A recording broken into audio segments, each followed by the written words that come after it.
Episode 3 की शुरुआत वैसे होता है जहाँ पर कि हमारा एपिसोड 2 खत्म हुआ था। होंजू सेन और ओहारा के पापा अभी भी एक साथ बात कर रहे थे, लेकिन अचानक से तभी वहाँ पर ओहारा आ जाता है। उसके पापा कहते हैं ताकुया तुम्हें देखकर अच्छा लगा। होंजू कहती है ताकुया मुझे तुमसे कुछ बात करनी है, और फिर वो दोनों बाहर चले जाते हैं। होंजू बता रही थी कि तुम्हारे पापा को शायद पता चल गया है तुम्हारे शादी के बारे में, लेकिन उनको ये नहीं पता कि तुमसे मैं शादी करने वाली हूँ। ओहारा कहता है मैं उनको बता दूंगा कि ऐसा भी झूठ है और फिर उनको फिर से गाँव भेज दूंगा। मुझे माफ करना कि तुम्हें इतना ज्यादा परेशानी हुई। ओहारा फिर अपने पापा से बात करने वाला था, लेकिन तभी वहाँ पर होंजू सेन आ जाती है। उसको देखकर ओहारा थोड़ा सा शॉक्ड हो जाता है। वहीं पर होंजू अपने मन में कह रही थी ये सभी मेरी गलती है, मैं ओहारा को यहाँ पर अकेला नहीं छोड़ सकती। तभी ओहारा के पापा होंजू से कहने लगता है मुझे माफ करना कि मेरे वजह से तुमने कितना ज्यादा बेकार सी चीजें सुनी। होंजू कहती है नहीं नहीं, आपका वेडिंग स्टाइल मुझे पसंद आया, मैं बेकार नहीं है। उसके पापा कहते हैं सच बात तो यह है कि मैंने तुम्हें सब कुछ झूठ कहा था। असल में जो भी परंपरा हुआ करते थे वो सब पहले होते थे, लेकिन अभी काफी ज्यादा सिंपल हो चुका है क्योंकि हमारे गांव में इतना ज्यादा अब लोग नहीं रहे, सभी धीरे धीरे करके शहर में रह रहे हैं। होंजू कहती है मुझे नहीं लगता कि ऐसो गाँव कोई बेकार सी जगह है, वो काफी ज्यादा खूबसूरत है। और पापा शॉक्ट होकर कहता है लगता है तुम्हें उस बारे में काफी कुछ पता है। होंजू कहती है असल में मैंने सब कुछ मैप में देखा था, और फिर वो ओहारा के पापा को उस मैप को दिखाने लग जाती है। उसके पापा कहते हैं ये राउट तो काफी ज्यादा खूबसूरत था, पहले मैं अपने बच्चों को वहाँ पर लेकर जाता था, वो लोग वहाँ पर ट्रेन देखते थे और फिर फ्रॉग्स के साथ खेलते थे, और ताकुया को तो फ्रॉग्स पकड़ना काफी ज्यादा पसंद भी था, वो सच में बहुत ज्यादा बड़ा फ्रॉग पकड़ता था। ये सुनकर होंजू अपने मन में कहती है मैंने ताकुया का ये साइड के बारे में तो पहली बार सुन रही हूँ। ओहारा के फादर कह रहे थे मुझे उस दिन के बारे में सब कुछ अच्छी तरीके से याद नहीं है, लेकिन अब हमारा कंट्री अब पहले की तरह नहीं रहा। एसो मैं वहाँ पर ही जन्म हुआ था और मैं उसको प्रोटेक्ट करना चाहता हूँ। दूसरी तरफ तो ओहारा को अपने पापा के बातों पर इतना ज्यादा फर्क नहीं पड़ रहा था, वो अपने मन में कहता है अब इसमें मैं क्या कर सकता हूँ। तभी ओहारा के पापा कहते हैं हे ताकुया मैंने सुना था कि तुम शादी कर रहे हो, और उस लड़की का नाम भी मुझे पता है, शायद उसका नाम होंजू।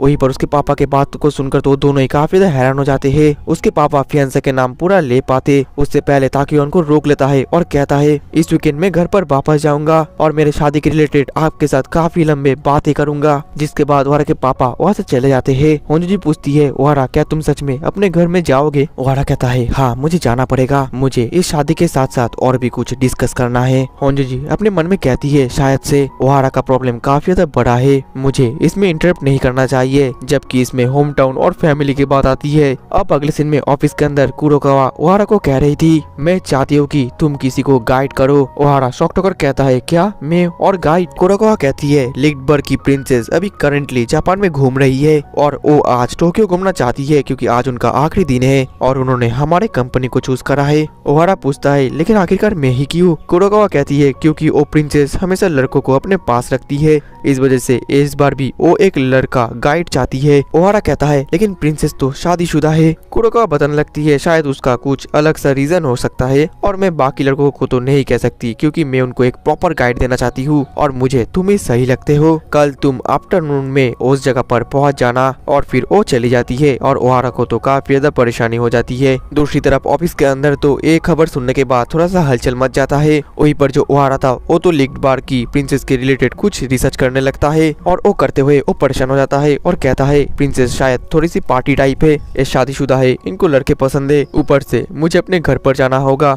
मुझे अपने फैमिली को जवाब देना पड़ेगा, मैं कामा का क्या होगा। ये सब कुछ सोच सोच कर वो काफी ज्यादा परेशान हो जाता है। वहीं पर होंजू उसको परेशान देखकर अपने मन में कहती है मुझे शायद उसकी मदद करना चाहिए, लेकिन तभी वो अचानक से रियलाइज करती है और कहती है वो तो बस अपना काम कर रहा है, मैं क्या सोच रही हूँ, मुझे उसकी मदद नहीं करना चाहिए। और फिर वो ब्लश करते हुए वापस चली जाती है। अब अगले दिन में ओहारा उस जगह पर पहुंच जाता है। अचानक से तभी ऊपर प्रिंसेस आ जाती है और कहती है तो फिर क्या तुम मेरे गाइड हो? ओहारा तो शॉक हो जाता है और कहता है कि हाँ। वो प्रिंसेस कहती है मेरा नाम है क्लॉडिया, और फिर वो जापानीज में और भी ज्यादा बात करने की कोशिश करती है, लेकिन उसको जापानीज अच्छी तरीके से नहीं आती, जो देखकर ओहारा कहता है आपको इतना तकलीफ करने की कोई जरूरत नहीं है, आप इंग्लिश में बात कर सकते हो। क्लॉडिया कहती है तुम्हारा शुक्रिया, मुझे जापानीज में बात करने में दिक्कत हो रही थी। और फिर वो दोनों ऐसे इंग्लिश में बात करने लगते हैं और फिर क्लॉडिया आगे बढ़ने लगती है। ओहारा कहता है प्रिंसेस के आपके और लोग नहीं आएंगे? क्लॉडिया थोड़ा सा निराश होकर कहती है क्या उनको भी यहाँ पर जरूरत होगा? मैं आप कोई प्रिंसेस नहीं हूँ, एक सिंपली लड़की क्लॉडिया हूँ। ओहारा घबरा कर कहता है मुझे माफ कर देना। वहीं पर वो अपने मन में कहता है मुझे शांत होना पड़ेगा, फोकस होना पड़ेगा, ये मेरा डिपार्टमेंट का रेपुटेशन का सवाल है। फिर वो पूछता है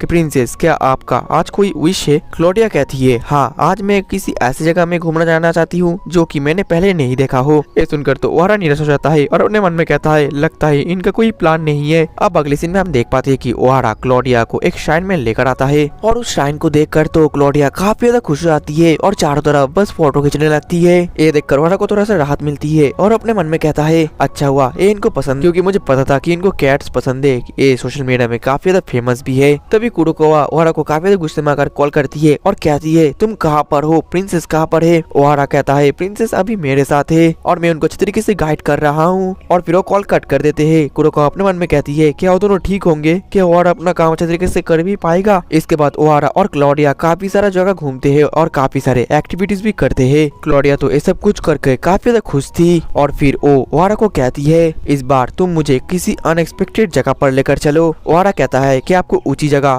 पसंद है? क्लोडिया थोड़ा सा उदास हो जाती है और कहती है क्या तुम अब मुझे टोक्यो टावर में लेकर जाओगे? ओहारा कहता है नहीं, एक ऐसी जगह जो कि काफी ज्यादा अच्छा है। अब अगले सीन में हम देख पाते हैं कि ओहारा तो क्लोडिया को लेकर स्कूल के रूफटॉप में आ जाता है। ये देखकर क्लोडिया को काफी ज्यादा अच्छा लगता है और वो कहती है ये तो काफी ज्यादा अच्छी जगह है। ओहारा कहता है आपने ये जगह किसी न किसी एनिमे में तो जरूर देखा होगा। क्लोडिया तो खुश जाती है और कहती है हाँ सेलर विच। क्लोडिया को खुश देखकर ओहारा अपने मन में कहता है मुझे पता था कि प्रिंसेस को ये जगह पसंद आने वाला है, क्योंकि ज्यादातर फॉरेनर जापान के एनिमे देखकर बड़े होते हैं, इसलिए उन लोगों को जापान का स्कूल रूफटॉप पसंद तो आएगा ही। जिसके बाद वो प्रिंसेस को एक स्कूल यूनिफॉर्म भी पहना देता है। क्लोडिया तो ये पाकर और भी ज्यादा खुश हो जाती है। दूसरी तरफ ऑफिस के अंदर तो सभी ओहारा को लेकर चिंता कर रहे थे, आपस में बात कर रहे थे कि ओहारा क्या ये काम कर भी पाएगा। तभी केisuke कहता है लगता है अब वो प्रिंसेस ओहारा को लेकर किसी कमरे में आ जाएगी, मैंने सुना है कि उसको लड़के पसंद है। तभी और एक बंदा कहता है कि हे केisuke धीरे से बोलो वरना होंजी जी को बुरा लग सकता है। केisuke कहता है मैं तो बस मजाक कर रहा था। दूसरी तरफ होंजी जी तो ये सब सुनकर काफी ज्यादा जेलस फील कर रही थी और बहुत ज्यादा ब्लश कर रही थी,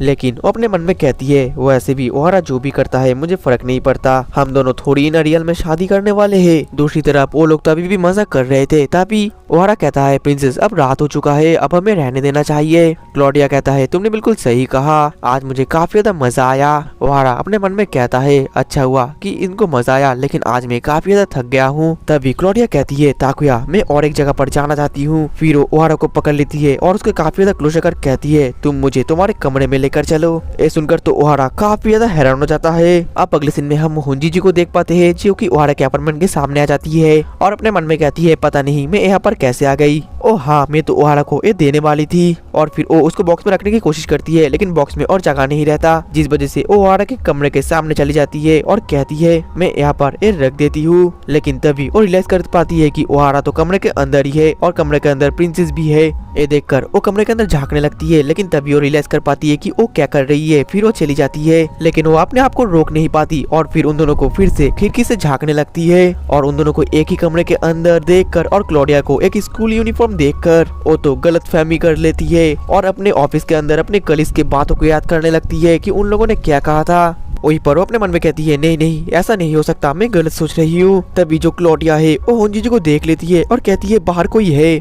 ओहारा जैसे ही खिड़की खोलता है तो बाहर तो कोई नहीं होता और वो कहता है शायद तुम्हें गलतफहमी हो गई होगी क्योंकि ये एक रास्ता है, तुमने किसी और को देख लिया होगा। जिसके बाद होंजी जी कहती है अब मुझे यहाँ से चले जाना चाहिए और फिर वहाँ से छुप छुप कर जाने लग जाती है। लेकिन तभी वो अपने मन में कहती है ओहारा को तो पसंद नहीं है कि कोई भी उसके अपार्टमेंट में आए, तो फिर वो यहाँ पर प्रिंसेस को क्यों लाई है? शायद से वो प्रिंसेस है इसलिए। नहीं नहीं मैं क्या सोच रही हूँ, मुझे अब चले जाना चाहिए। दूसरी तरफ जो क्लोडिया थी वो एक कमरे को देखकर कहती है इसके अंदर क्या है? ओहारा शॉक्ड होकर कहता है उसको मत खोलो, लेकिन क्लोडिया उसको खोल देती है। ओहारा का बिल्ली गुस्से में आकर क्लोडिया को पंजा मार देती है। क्लोडिया डर के मारे नीचे गिरने वाली थी, ओहारा उसको पकड़ने वाला था, लेकिन वो दोनों एक साथ नीचे गिर जाते हैं। और जो आवाज होता है वो देखकर होंजी जो कमरे के अंदर आ जाती है और उन दोनों को ऐसी हालत में देखकर गलतफहमी कर लेती है। ओहारा तो काफी ज्यादा शॉक्ड हो गया था और कह रहा था होंजी जी से आखिरकार तुम यहाँ पर क्या कर रही हो? होंजी जी कहती है मेरे थिंकिंग को तुम गलत मत लेना, मेरे लिप इंडेशन को भी तुम समझ जाना, मैं सिर्फ कहना चाहती हूँ कि तुम्हारे अपार्टमेंट में दूसरी औरतों को आने मत दिया करो।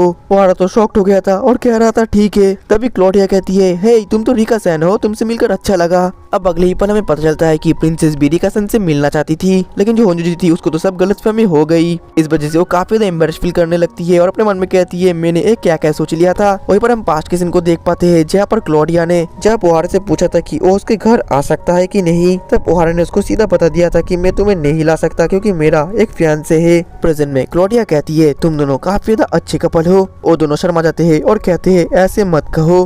क्लोडिया फिर बोलती है तो फिर ये है एक अपार्टमेंट जिसमें कि एक नॉर्मल जापानीज कपल रहते हैं।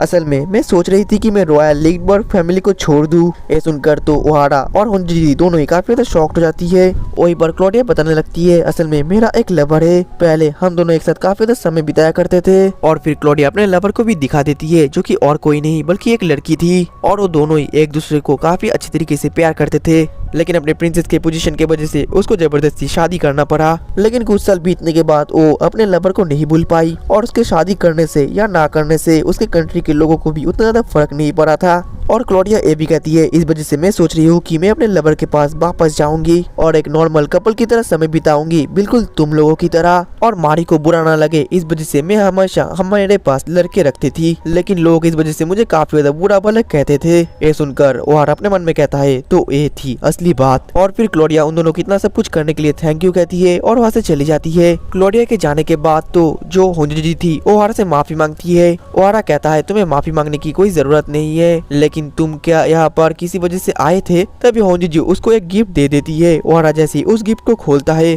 तो उसमें तो एक फ्रॉक शेप का स्टोन था। होंजी कहती है मैंने सुना था कि तुम्हें फ्रॉक पसंद है, इस वजह से मैं तुम्हें दे रही हूँ क्योंकि स्टोन कलेक्ट करना भी मेरा एक हॉबी है। वहीं पर स्टोन देने के बाद होंजी अपने मन में कह रही थी मैं एक क्या बेकार सी चीज देने के लिए यहाँ पर आई हूँ, ये देखकर तो मुझे और भी तो शर्म आ रही है, मेरा मुंह तो पूरी तरीके से लाल हो चुका है। फिर वो बाय बोलकर वहाँ से चली जाती है और वो तो काफी ज्यादा एम्बेरेस्ड हो गई थी। वहीं पर ओहारा तो उस पत्थर को देखकर खुश हो गया था और अपने मन में कहता है क्या होगा अगर सच में मुझे उसके साथ शादी करना पड़े तो, लेकिन फिलहाल के लिए इस पत्थर को मैं अच्छी तरीके से केयर करूंगा। और दोस्तों इसी के साथ ही हमारा एपिसोड 3 भी खत्म हो जाता है। अगर आप लोग इसका नेक्स्ट एपिसोड चाहते हो तो ज्यादा से ज्यादा कमेंट और लाइक कर दो, क्योंकि जितना ज्यादा लाइक और कमेंट होगा नेक्स्ट एपिसोड में उतना ही जल्दी लाऊंगा। मिलते हैं नेक्स्ट एपिसोड में, तब तक के लिए टाटा बाय बाय सायोनारा।